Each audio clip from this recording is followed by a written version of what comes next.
Elle fonctionne toujours. Elle sortirait aujourd'hui, je trouve, cette fausse pub, elle est parfaite. C'est un jaloux parfait.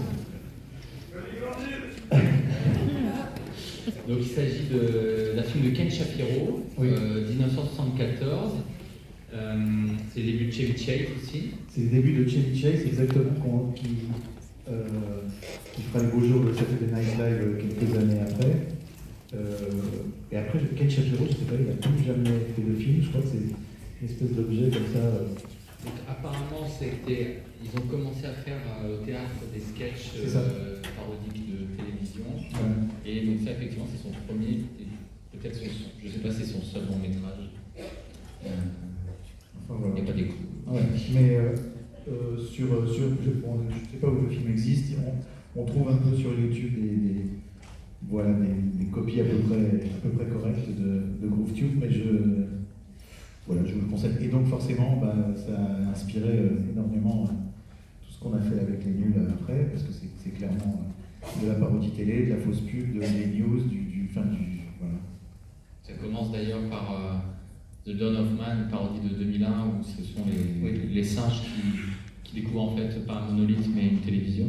C'est ça. Et donc, par hasard, en sautant dessus, il l'allume et le film commence. Et ça a donné. Comment ? Non, ça n'a pas donné. Ça n'a pas donné. Mais donc oui, donc ce film-là a été, je crois, quand même assez crucial, important pour toi. Oui, il y avait une salle à Paris qui s'appelait à l'époque le Déjazet, une salle de cinéma qui passait des films toute la nuit. On payait, je ne sais pas combien, 12 balles, et on pouvait voir 3 films ou plus. C'était toute la nuit le cinéma. Et il passait des films comme Zabriskie Point, comme La course à la mort de l'an 2000, comme The GrooveTube, comme des films de Peckinpah, Les chiens de paille, et des trucs comme ça. Donc j'ai découvert plein de films parfois assez étranges, dont celui-là. Et cette salle a fait une grande partie, en tout cas, de ma culture cinématographique à l'époque, oui. Et ce film m'a pété la tête. Je me suis dit, c'est exactement ça que je voudrais faire dans la vie, en fait. Alors justement, donc là, ce film-là, c'est typiquement le genre de film, c'est le film à sketch. C'est-à-dire film à sketch. Il n'y a pas de linéarité narrative, voilà, ça saute d'un sketch à l'autre sans aucun raccord. Exactement, c'est comme si on zappe à la télé. Oui. Mais au final, à part effectivement quand tu fais avec les nuls peut-être, et puis je ne sais pas si ça a aussi un peu inspiré l'humour de Burger Quiz, mais t'as pas fait ça au cinéma?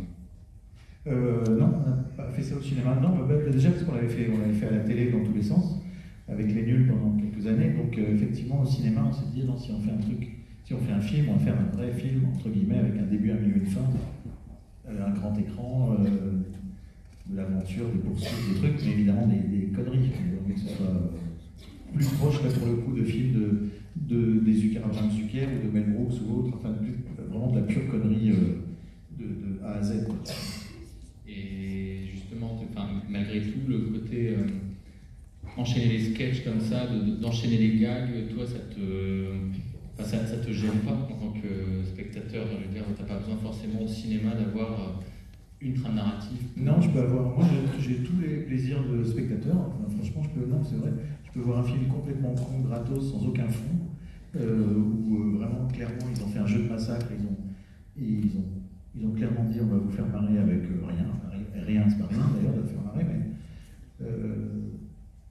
mais c'est sûr que quand je sais que je vais passer 1 an, 2 ans ou 3 ans sur un film, je sais que j'ai envie de raconter un truc, que ça se voit ou que ça se voit pas d'ailleurs. J'aime plutôt mieux que ça se voit pas trop. Je préfère avoir le spectacle d'abord et le message derrière, s'il y en a un. Donc, mais oui, j'ai besoin, pour moi, j'ai besoin de parler de quelque chose.